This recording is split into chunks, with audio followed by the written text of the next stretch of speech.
Help those in need if you see them. My father's favorite statement was that one.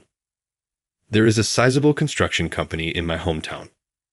It is a division of a Tokyo-based construction company. The parent company is a sizable corporation that operates in a variety of industries, such as real estate, architecture, civil engineering, and housing. Additionally, I frequently watch their TV ads. The adverts highlight how young people are flourishing there and present a very clean image. Orders from that enterprise supported the local economy. My dad was a subcontractor for Green Valley Landscaping, a tiny business.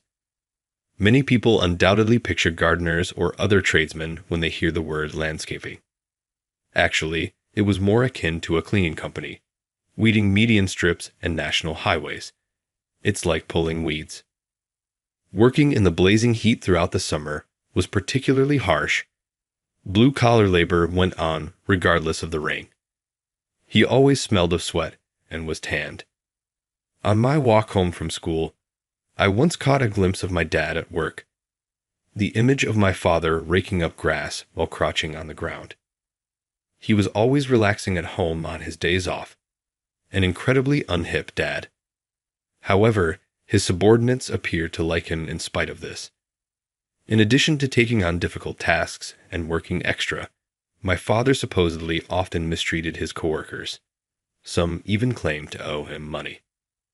On occasion, his subordinates would carry him home intoxicated. Chris, a young man of approximately 25 or 26, frequently appeared to be the short straw. "Hey boss, we're here. Get up. Ethan, it's time for a bath. Let's leave." "Dad, not again." Taking a bath when intoxicated is risky, Ethan. "For now, just put Dad to bed." "Chris, I'm so sorry. Always." "No." My grievances were heard by the supervisor. "I'm sorry for keeping you up this late, if anything." Many of them were brazen, or rather refreshingly honest, whether it was Chris or the other old men. It was also interesting to interact with them. Actually, they probably wanted to sleep in on their days off, because they were working hard in difficult conditions. They would have to listen to their issues if there were new guys, and because the work is hard, they would occasionally go out for drinks. There are always some who are hurt, and those who are having financial difficulties. My dad most likely couldn't abandon people like that. Help those in need if you see them. Now that I'm working for myself, I can appreciate how difficult my dad's words, his hard work, and his way of life are. But well, when I was in elementary school, I selfishly thought I wanted a more luxurious life. On top of being a small business, he spent money like there was no tomorrow, so we were poor. My mom probably left because she hated it. She was gone by the time I was old enough to remember. It was kind of a taboo topic, so I never asked for details. But I often wondered why she didn't take me with her.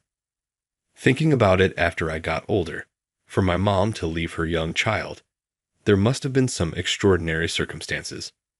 Like an affair, for example. I don't really know the truth, but he was a manly old guy who didn't complain about such things. Nevertheless, being poor and without a mother was more painful than I imagined. What was painful was being teased by those around me. Among my classmates was the daughter of the founding family of our main contractor, Olivia Smith. It's a common story in a closed-off rural town, but our school had a hierarchy with Olivia Smith at the top. It's unbelievable now, but for people of the generation before me, if they got on the wrong side of the Smith family, they apparently couldn't live in this area, like being ostracized by the village. In recent years, more people have started working in the city, so I don't think they have as much influence anymore, though. For example, there was an incident where wastewater leaked from a site where Smith's company was disposing of industrial waste, and it became an issue. But there's a rumor that Mr. Smith at the time silenced a prefectural assembly member with a large donation. Regardless of the truth, they are a family with that much power. In fact, even the teachers were mindful of Olivia Smith's mood, and I was one of her targets. "Your mom left, didn't she?" was just the beginning. Things like, "Isn't your lunchbox brown?" Doesn't your mom make it for you? Oh, right. She's not here. If I stood out even a little, I'd get poked and told, you're just a poor subcontractor. It's not like anyone's getting work from you. If it had been just one girl, I might have been able to take her on. Well, it might be a terrible thought, but I wanted to punch her. However, Olivia Smith had her entourage.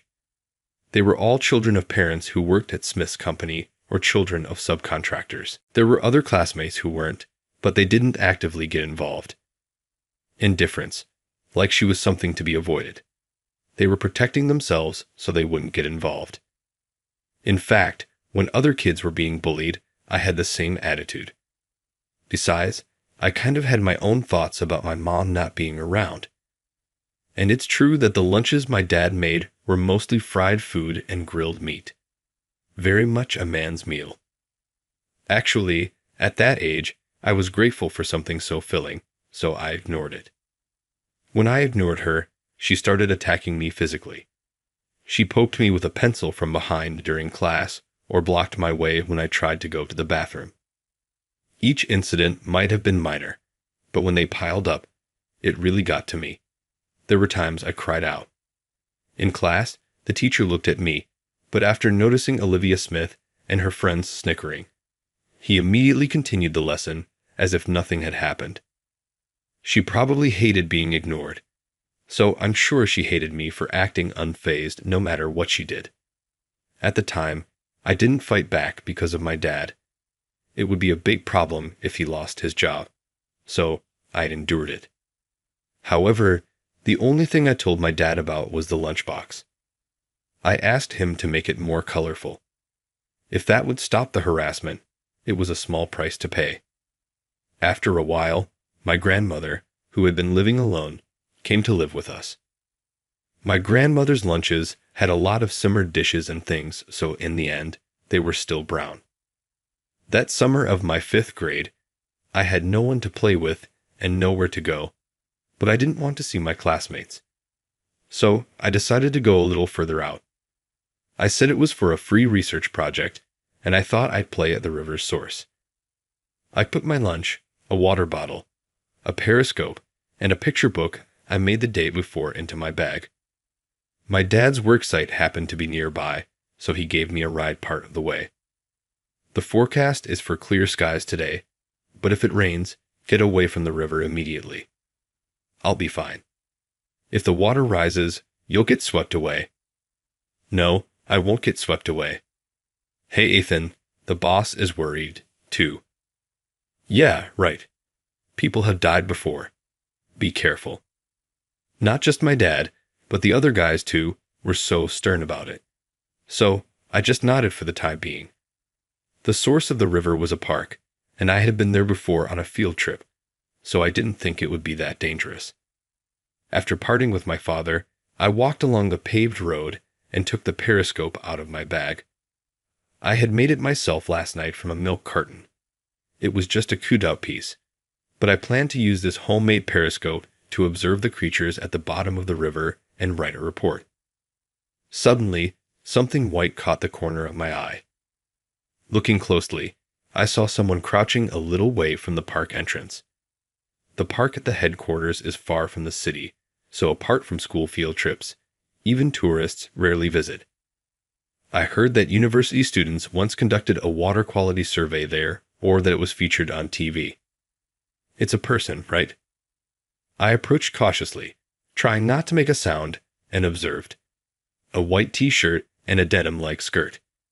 Her hair color was a bit light, but I thought she was probably a child. People have died there before. No way. The sound of cicadas echoed in the distance. Even if something happened, if I ran back, there was the national highway, and my dad and his crew should be there. I instinctively took a step back. My shoes scraped against the ground. The girl listlessly raised her head. White skin and sharply defined features. Is she a foreigner?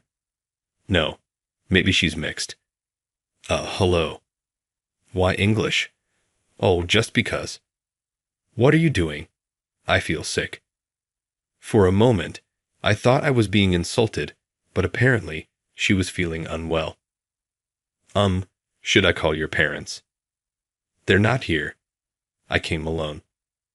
Alone in a place like this. I was confused about a lot of things, but first, I contacted my dad, and he arrived in about 20 minutes. Apparently, he had been working closer than I thought. It's mild heat stroke. My dad took the girl into the shade of a tree and gave her a plastic bag filled with ice. Thank you. It's okay. Where are your parents? She said they're not here. She came alone. I told you on the phone, I interjected. I wasn't asking you, Ethan. Go get Chris and the others. Feeling annoyed, I went to get Chris and the others. And when I returned, my dad was talking to the girl about something. Chris, sorry, but could you take them home? Sure. Can I just clock out then? Don't be stupid. Come back after you drop them off. He was laughing and joking with the other guys. Wait a minute, Dad. I haven't finished my independent research yet. You can do that tomorrow. I'll bring you again. The girl and I were taken home by Chris. The girl introduced herself as Emily Quarter. Her father was half, so she was 1/4 French. You thought I was a foreigner, didn't you? Saying hello like that. Emily, who seemed to have recovered from her heat stroke, and I talked on the veranda. Are you making fun of me? Not really. Saying that, Emily took a sip of a sweet milky drink called Calpus my grandma had brought. The sweet milky drink called Calpus my grandma made was clearly diluted. It was just white water with a little tartness and sweetness. Emily said, "Thank you for the drink," and after taking a sip, she frowned for a moment, but then drank it all in one go. Why? Wow, you really chugged that. Wait here. I'll get you some more. No, please don't bother. Don't be shy. No, then I'll have some tea. Please. All right. Grandma headed to the kitchen. Wasn't the Calpus weak? It was weak, but it was given out of kindness, you know. Emily was apparently a second-year high school student attending a private school in Tokyo. She was 6 years older than me. I thought that people from Tokyo were indeed more mature. That night, when my dad came home, he announced, "She'll be staying with us for a while." I said, "Huh." But there was no particular response. And from that day on, Emily stayed at our house for a week. The next day, Emily helped me with my math drills. As expected of a high school student, there didn't seem to be any problems Emily couldn't solve. But she didn't explain things from the beginning either. Try to figure it out yourself first, she'd say while reading my manga next to me. Don't they have homework or anything at Tokyo schools? Not really. Even with such a casual reply, if my pen stopped for even a moment, or if I got an answer wrong, she would point it out without looking up from her manga, saying, "You need to simplify that." Pretending to be working, I glanced at her sideways. Even though she had been in the sun yesterday, there were no tan lines. Was her unnatural paleness due to her ancestry? What? What is it? I know you've been looking at me. How did you know? What kind of psychic was she? Once I finished everything, she carefully graded it and explained things. Emily had a unique way of thinking. It's not really about simplifying, is it? You don't even need fractions. Just do long division. Then try solving this. And Emily wrote 1/3 on a piece of paper. Doing long division, it became 0.33. If this were a fraction, you just write 1/3. Isn't that easy? Then Emily scribbled some calculations on the paper. Basically, if you do the opposite of division, it doesn't go back to the original. What the? Well, why do you think that is? Emily cackled. The two of us also helped with my dad's work. We gathered the weed grass with rakes and threw it into the collection truck. I wonder if this is what they call the smell of cut grass. A grassy smell wafted thickly. It's surprisingly heavy when it's rotten. We stuffed grass into bags big enough to fit an adult and dragged them away. It's delicious. It's summer, so it's unbearable. Emily, don't you get tired of this kind of work? Isn't it what they call a valuable experience? During lunch break, we talked while eating the ice pops Chris had bought for us. Looking at it this way, the plants along the road are actually managed properly, aren't they? Yeah, maybe. I looked at the median strip. Indeed, the areas that hadn't been worked on yet were overgrown. It didn't look good. Some people say that greenery is disappearing from the earth, but I realized that it's not over once you cut it and plant it. Just then, a light truck approached. An elderly man in work clothes was driving. The company name was embroidered on the chest of his work clothes. It was Smith's Company. The old man started talking to my dad about something. I could see my dad bowing his head several times. Are you two okay? Chris spoke as if to block the view. Make sure you drink enough water and be careful. I'm fine. I won't get heat stroke anymore. Emily replied with a smile. Hey, Chris. Who's that old man? Oh, well, he's like the main contractor. He came to check on the progress of the work. Is Dad angry? I thought my dad was apologizing because he was bowing his head. The construction period is delayed, just between us. Chris lowered his voice. They bid with an unreasonable time frame. If the period is short, they save on labor costs, you see. Honestly, I didn't understand at all. But my dad looked terribly uncool and pitiful.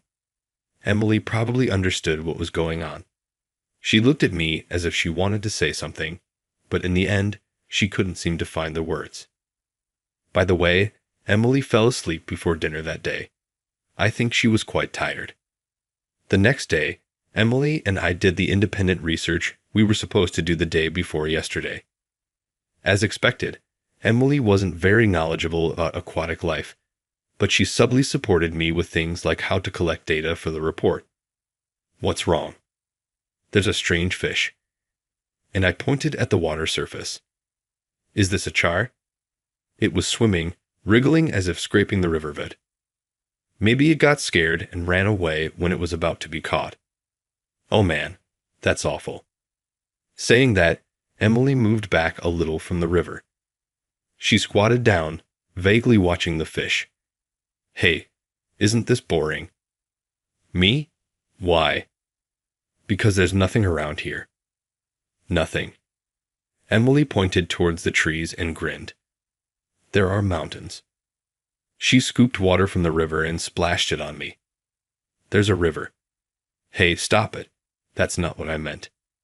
If you go home, there's Kalpis. It's weak, though. There's nothing, but there's also everything. In that way, Emily seemed to be enjoying herself. At night, she would make a phone call somewhere. After that, she would talk to my father about something. About 3 days later in the evening, when I came home, there was an unfamiliar car parked at our house. A Japanese woman and a man who looked like a foreigner were in the car. They were the girl's parents. As Emily had said, her father had even more striking features than her. Frankly, if he spoke English like that, I would have thought he was a complete foreigner. Her parents had apparently come to pick Emily up. The three of them stayed at our house and left the next day.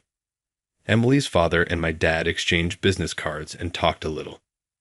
Wait, Dad, you had business cards?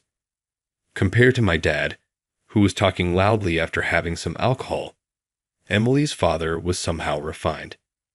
Emily's mother occasionally nodded along to their conversation while talking with my grandma. I realized Emily was gone. Emily was sitting on the porch, gazing vaguely at the sky, just like when she first came to our house. I didn't mean to startle her, but I somehow approached quietly. What are you doing? Emily jumped, her shoulders jolting up and down. Shouldn't that be hello? You're still making fun of me. Emily patted the spot next to her. When I sat there, Emily pointed to the sky and said, Look, stars. It was a bit cloudy, but the usual night sky spread out before us. Well, yeah, it's nighttime. Does that mean there's no sky in Tokyo? Emily laughed. Can't you see the stars in Tokyo? Hey, that's right. I guess you can't see them this clearly. That's not what I meant, Emily muttered to herself. You know, I'm going to America. My dad's going back to the main office, so we're moving. I see. But I hated moving just because of my parents' convenience. So, I ran away from home and got heat stroke. Is that why she came to a place like this all alone? So, the occasional phone calls were to prevent a missing person report from causing trouble for us. Her parents also found out where she was and came here. I was both convinced and exasperated. Thank you for what? For finding me back then. Your father also knew my situation and let me stay. I didn't do much, and you should tell your dad about your dad's stuff. You're right. Your father is an amazing person, huh? Emily, you saw him too, right? Bowing and scraping like that. It's not cool. Emily's dad is way cooler. That's true. But that's how he works hard to support his family. Even if I work hard, I can't become great, and I'll be made fun of because I'm poor. But if I talk back, Dad will lose his job. I told Emily about being teased at school. I usually thought it was nothing, but somehow tears came to my eyes as I spoke. That's tough. I'm sure you're being told unpleasant things that I can't even imagine. And Emily patted my back. If you're going to fight, you have to study hard and become great first. If it's still tough, I think it's okay to run away. She said something like that. You know, because of how I look, I was teased for being a foreigner when I was in elementary school. That's why I wanted to know my roots. When we decided to move and I was packing, I happened to find out that my mom had come here when she was in college. You mean she went to college around here? No, it was for some seminar research apparently, but I didn't understand the difficult parts. But you know, after hearing about it and looking it up online, it felt like a nostalgic hometown landscape. There's only nature here. It's enough. My hometown was here. For me, who had been in this environment since I was born, I didn't quite understand the hometown Emily was talking about. I'll never forget the time I spent here. I'll remember it too. You like me, don't you? What? I'll remember that too. With that, Emily went back into the living room. The next day, good luck, Ethan. You too, Emily. See you. Emily left with her parents, and so summer vacation ended. My treatment at school was the same as before. You're poor, so you couldn't go on trips or anything, right? If anything had changed, it was my attitude. I was studying at home the whole time. What's that, you introvert? Since Emily left, I started studying diligently. It was very country bumpkin of me, but I wanted to go to Tokyo in the future. Emily was right. I think I was probably attracted to Emily. It sounds perverted to want to be near a girl you like, but back then that alone was enough to make me focus on my studies. Thinking back now, it was a ridiculously simple motivation. Besides, Emily was already in a foreign country, but I felt like I could get closer to her if I went to Tokyo. Then, there were gradual changes around me too. Because I ignored the harassment and my grades improved, the harassment from those around me also subsided. Some of my classmates were taking entrance exams for private junior high schools, so maybe that created a certain atmosphere. Olivia didn't like that, and I was harassed from time to time, but I didn't care at all. I think her mental structure is immature. Most of them went on to the local junior high school. But it seems that connections couldn't do anything about the junior high school exam results, and Olivia and her group declined and their numbers dwindled. Oh yeah, I was surprised when I encountered the 0.99 problem Emily mentioned in math. I think it was in simultaneous equations in the second year of junior high. After that, my enthusiasm for studying didn't wane, and I went on to high school. By this point, studying itself was so much fun, I couldn't help it. It's not that I forgot about Emily, but it was like the means had become the end. I didn't particularly think about wanting to go to Tokyo anymore. After that, I went to a local national university and then started working at the Japanese branch of a foreign consulting firm. Now, I work in a department that does management consulting for various companies. That said, I'm still a newbie, so I'm currently learning the ropes by following my seniors. When I was job hunting, I was always concerned about my dad's company, but he said, "It's your life. Do what you want to do. I'll either close the company or give it to Chris." Chris joked, "That sounds great." By the way, Ethan, my dad looked up from the brochure of the company I had joined and spoke to me formally.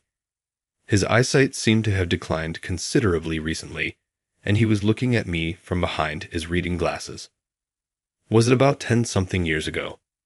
You remember when that foreigner came?" "You mean Emily?" "What? That old man. He wasn't a foreigner. He was half Japanese, right? You remember? Then it's fine. It's not just that I remember that person." I grinned. This time, I came back to my hometown for work. As luck would have it, a class reunion was being held at a local hotel, so I decided to attend. It seemed that nearly half of my former classmates were working for affiliates of the local construction company. At the reunion, I chatted with former classmates, mostly just catching up. "Ethan, does that mean you're working abroad?" "No, it's the Japan branch. I sometimes go on business trips to the U.S. headquarters, though." "Wow, that's amazing. Hey, do you remember Kevin, the one who took the junior high entrance exam?" "Yeah, I heard he passed a bar exam." "Yeah, you guys have really made it, huh? My company's just going downhill. Come to think of it, both Du and Kevin were incredibly smart. Everyone seemed to have forgotten about the past harassment. Things are tough at Smith's place. On top of their declining performance, there are rumors of corruption. Apparently, an inspection from headquarters is coming soon. Smith's company was struggling financially due to population decline caused by the aging population and low birth rate.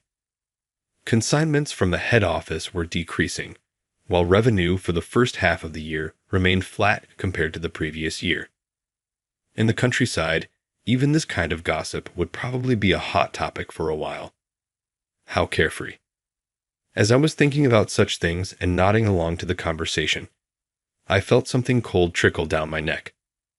Turning around, I saw a woman tilting a beer mug, glaring at me. If she were wearing a tracksuit, she'd look like one of those delinquent couples hanging out at a local discount store. Well, look who it is.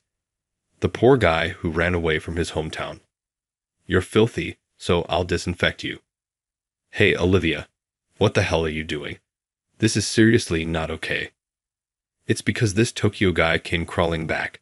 Serves him right." The guys who were defending me and Olivia's old cronies were arguing.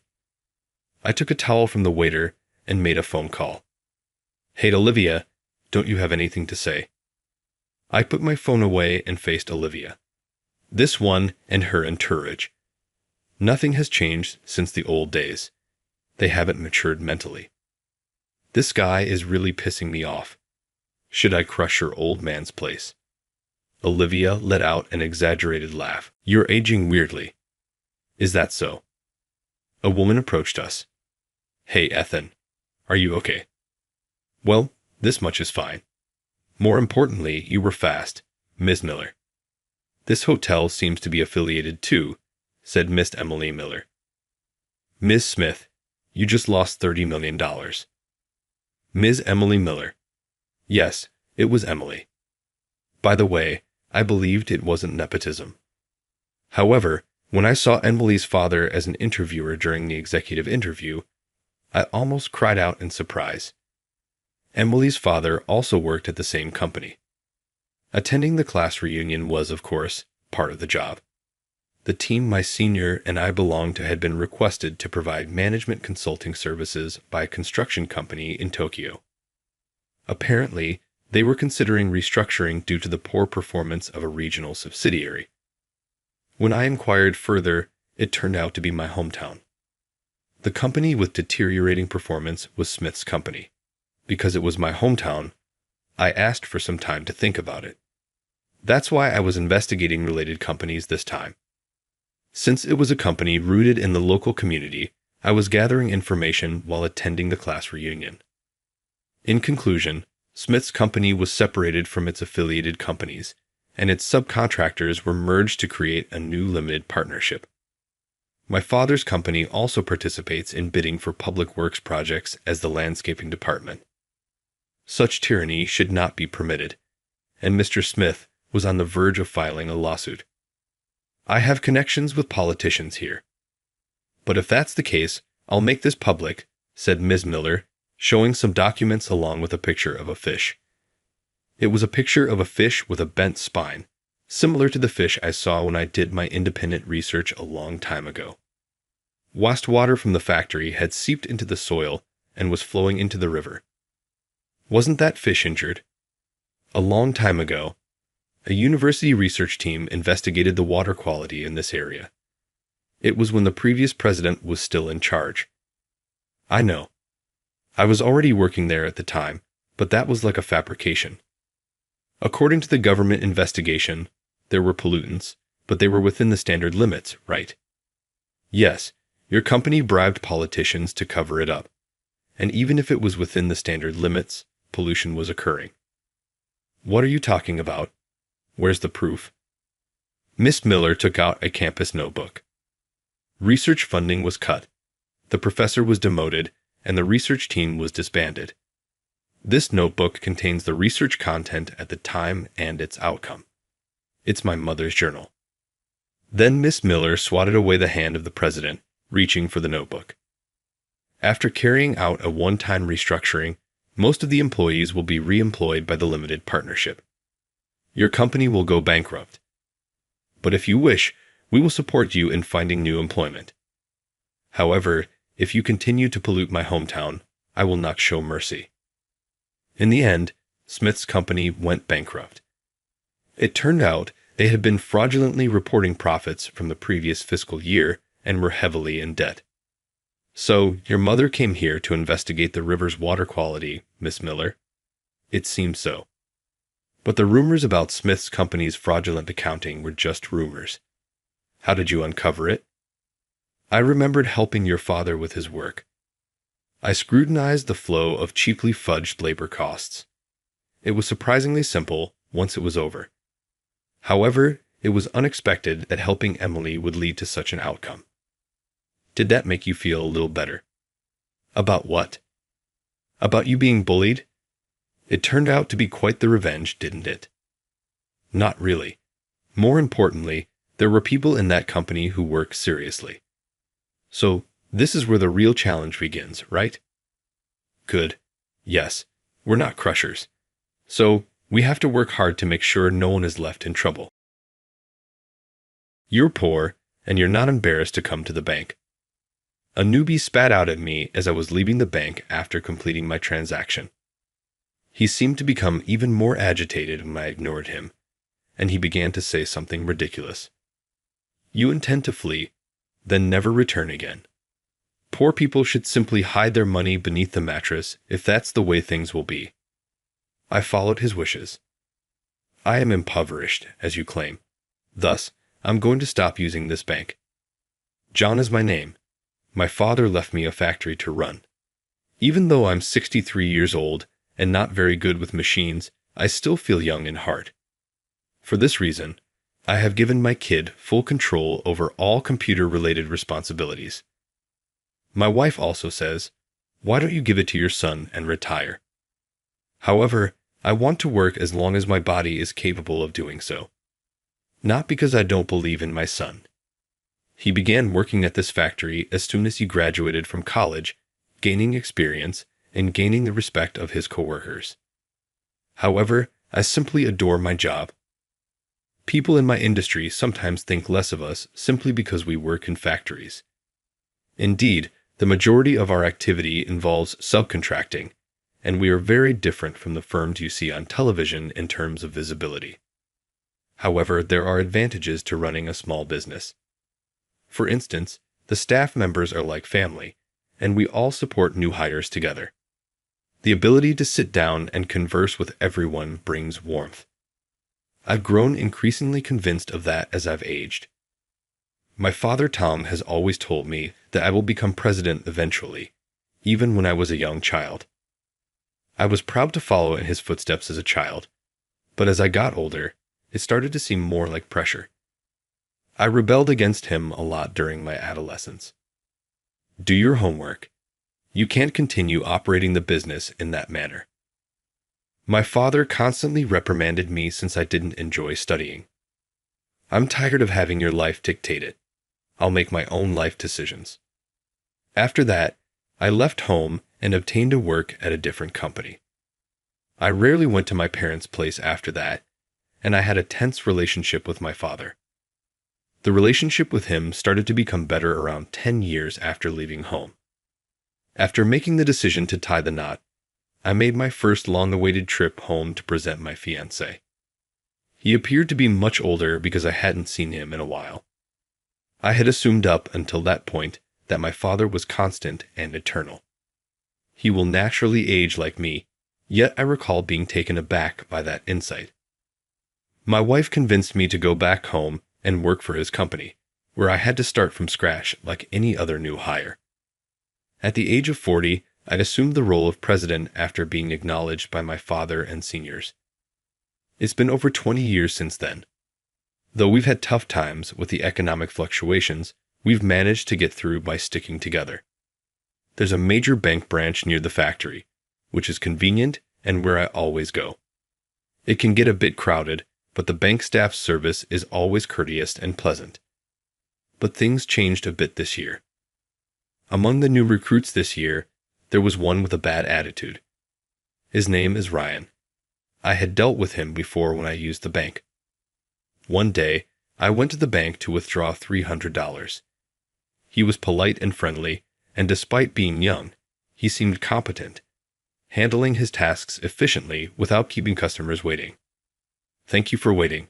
What can I do for you today? I'd like to withdraw $300, please. After I handed over my bank book, he made an obviously annoyed face. Just $300? Yes, $300 is fine. I'll call your number, so please wait in the seating area.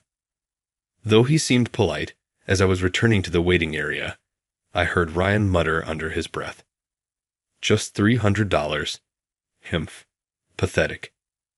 He must have thought he was speaking quietly enough not to be heard, but I have good hearing. However, I didn't want to make a fuss over such a minor thing and be labeled a complainer, so I pretended not to hear it. Number 48. Your transaction is ready. I was called to the counter soon after. He appeared to be acting normally, but as I was about to take the money and leave, I heard him mutter again, "Don't come back, poor guy." I was quite upset, but I decided to just leave the bank. After that, I used the bank several times, and Ryan happened to be my teller. He seemed displeased with me only making small transactions, and his service became sloppy, adopting a disdainful attitude. Every month, the day before payday, I go to the bank to make deposits. Since we have a small number of employees, that's been sufficient, and I use the bank near the factory for this purpose. Normally, I'd go first thing in the morning or change during lunch break, but today, with a deadline approaching and no time to spare, I thought the bank being so close, I could just go in my work clothes. The bank was just around the corner, so I figured it would be fine, as it is, and headed to the bank in my work clothes from the factory. Today, it was quite crowded, and it looked like there would be a long wait. I just wanted to finish up smoothly and get back to help with the work. While waiting for my turn, about 15 minutes later, it was finally my turn. Looking at the counter, the teller was Ryan. Of all people, of all days, it had to be today. Ryan glanced at my clothes and made an obviously displeased face. Wearing dirty clothes in here. I'm already used to Ryan's verbal abuse by now. Not wanting to waste time engaging, I pretended not to hear and took out the deposit slip. I need to make a deposit. Sorry for the large amount, I said, handing over the deposit slip. But he didn't take it. It seems like you didn't hear me, so I'll make it clear. This place isn't for poor people like you. Do you understand? I've been using this bank for many years, and there's no minimum amount for deposits. Besides, I am the president of a company, so I certainly earn more than a new employee. What's the idea? Trying to drive away a customer. People like you, dressed in dirty clothes, just being here damages our bank's image. It's really quite a nuisance, Ryan said, sighing exaggeratively. Sure, these work clothes are quite worn, but not to the extent that they damage the bank's image. I'm sorry, but I'm in a hurry today. Can we make this quick? When I responded calmly, it seemed to irritate him. I'm telling you to leave. Didn't you hear me? Always coming to the counter for such small amounts. Stop wasting our time. Unlike you, I'm not idle. His words were infuriating, but I had to make the deposit today. The salaries have to be available for withdrawal by 10:00 a.m. That's the guideline we're given. It's not legally required to be by 10:00 a.m., and it wouldn't be a problem if it's later on the same day, but it would inconvenience the employees. Is that so? Understood. Hesitating on what to do next, I decided to wait in line again and get someone else to handle it. It took longer than planned, but continuing to deal with Ryan would be a waste of time. If it was going to take time anyway, better to avoid his rude remarks. Reluctantly, I waited in line again. It seemed the peak had passed, and there were fewer people waiting than before. While waiting in the seating area, I saw Ryan being called over by his supervisor, getting a lecture. Maybe, I thought. In about 5 minutes, it was my turn. But this time, I was called to a different teller. Without mentioning my attire, they smoothly accepted the deposit slip. Finally, having completed my task, I was about to return to the factory when Ryan stopped me outside the bank. Wait a minute. Just when I thought I could finally leave, I wondered what he wanted. Moreover, his polite speech had completely disappeared, now speaking informally. This isn't how you talk to a customer. What is it? I finished my business and was about to leave. You just said, "What is it?" to me. I get scolded because of you. Don't mess with me.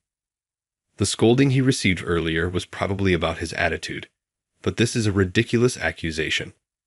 It's his lack of professional manners that's the problem, not anything else.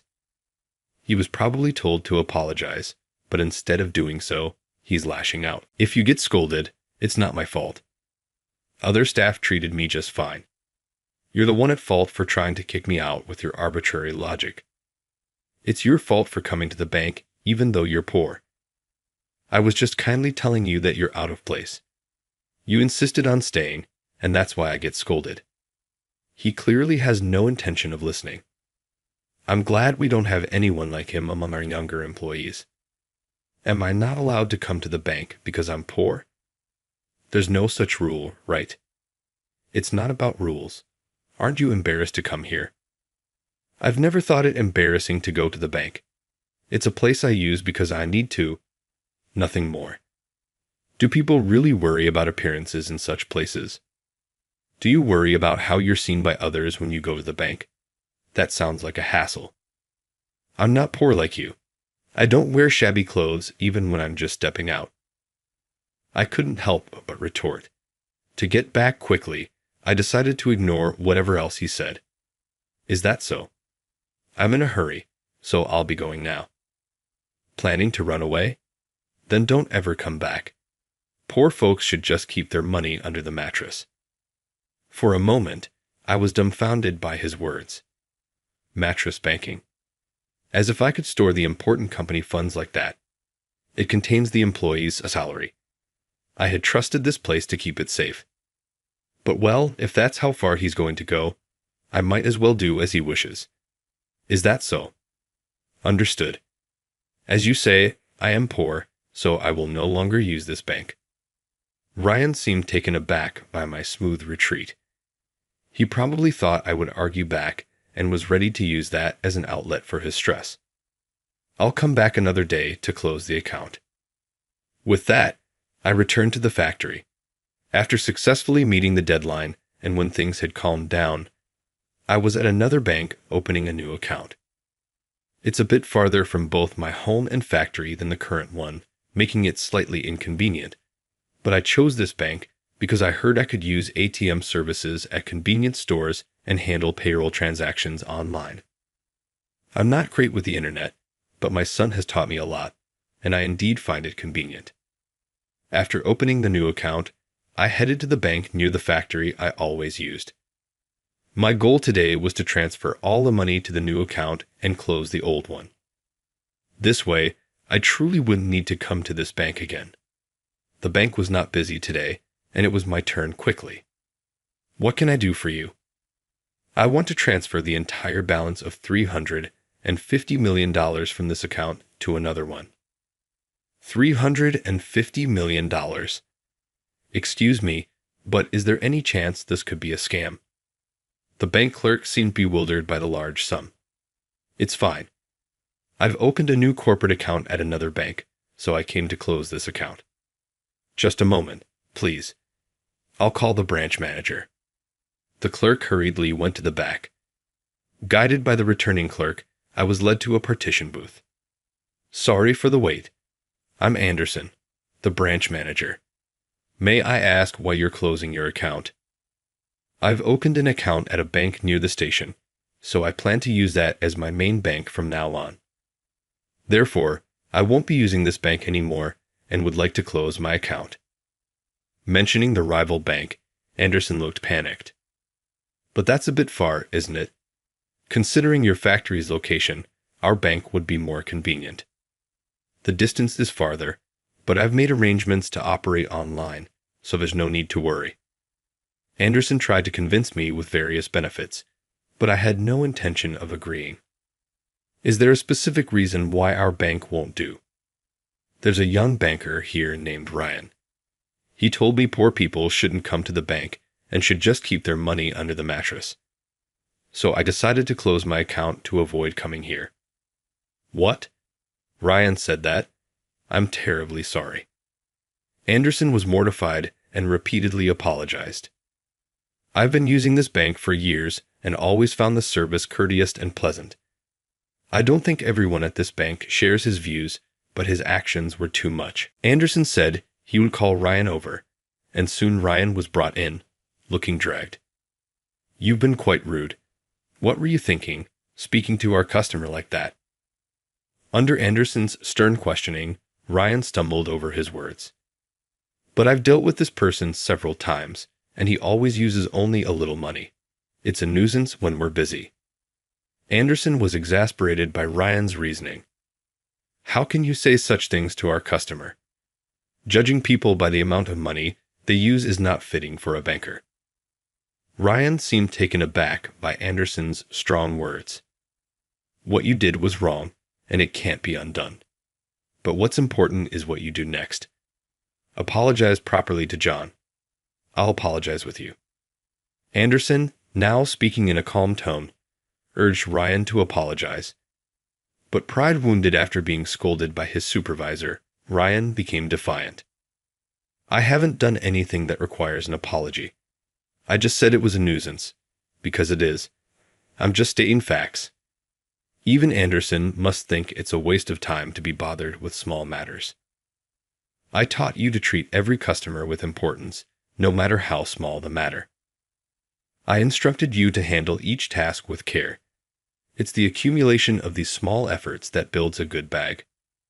Anderson's tone remained calm, but his disappointment was clear.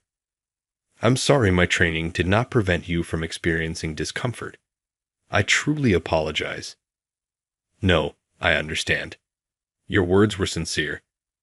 As I've been a regular customer, and as someone who also manages employees, I felt a bit of sympathy for Anderson. No matter how well you teach, if the person isn't willing to learn, it doesn't mean anything. It helps a little to hear you say that. I'll take care of the cancellation process for you. What? You're really going to cancel? Why is Anderson bowing down to someone like this? He's not even going to be our customer anymore. There's no point in sucking up. Ryan reacted to the mention of cancellation. Thinking about it, his attitude of pandering makes sense, given his excessively rude behavior up until now. Being canceled by someone like him doesn't hurt, or it might even be lucky, to have less useless work. Efficiency is important, as Anderson always says. I haven't done anything wrong, right? We were dumbfounded by Ryan's blatant defiance. Someone like him. You don't understand what kind of person John is, do you? I understand perfectly.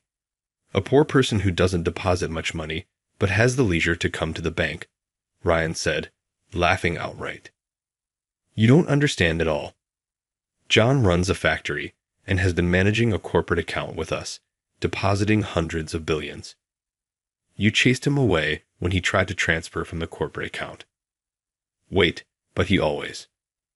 When you were in charge, it was for his private matters. There's a separate savings account, so that account doesn't have much in it. He was chased away by you the last time he tried to make a transfer. I even have proof. Showing Ryan the passbook, Anderson continued. Ryan, who had assumed I was poor, started panicking, realizing he was about to lose a major client because of his actions. If I knew, I wouldn't have done that. Why didn't you tell me, Anderson? I did tell you. During your initial training, and I've been saying every day to treat all customers with courtesy. Ryan tried to shift the blame, but it was clearly his own fault. Please, I apologize. Don't cancel. I'm truly sorry. I'll be sure to be more polite from now on. Though he apologized, it was clear it was just superficial. Apologies now won't make me cancel the cancellation. How can I trust someone who judges and looks down on people based on whether they have money? I'm truly sorry. I really am reflecting on my action. No matter how much he apologized, his words felt empty. If you had said that as soon as you came in, things might have been different. But it's too late for apologies now. It's no one's fault but your own that it's come to this. Just because I'm apologizing, you think you can look down on me? His momentary show of humility quickly faded, revealing his true feelings again. Ryan's face was openly sullen.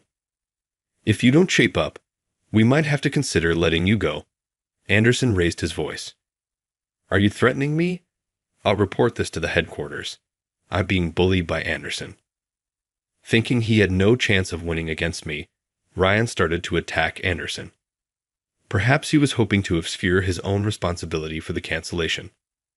You're free to report whatever you want about me to the headquarters. I had nothing to hide, and I will ensure you are dealt with appropriately. Don't mess with me. I've done nothing wrong. I am. Ryan kept insisting he was not at fault and acted like a petulant child, unwilling to listen. He probably hasn't matured emotionally. That's exactly why you're not trustworthy. You're not really sorry. Don't think you can just smooth things over superficially. All you care about is avoiding responsibility. That hit home, and Ryan glared at me in silence. Because of your actions, the bank has lost $350 million. The branch manager was willing to apologize with you, and you wasted that. Even a newcomer should understand the gravity of their actions. Reflect on this properly from now on. Finally, Ryan had nothing to retort.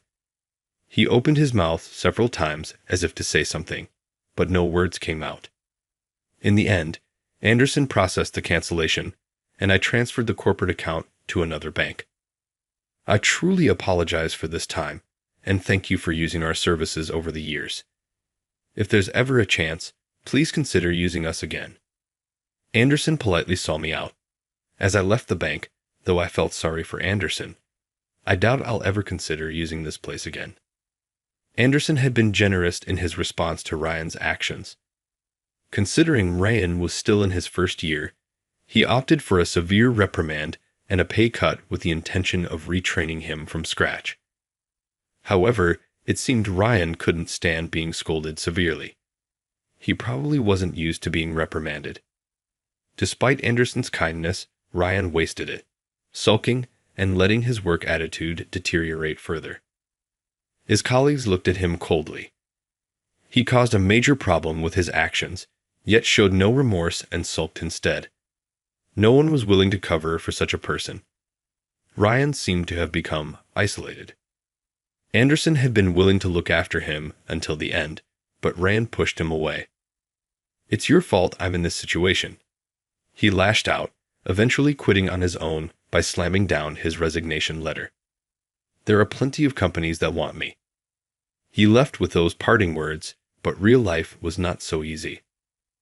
Ryan thought he would quickly find another job, but he was repeatedly rejected at the document screening stage, not even making it to an interview.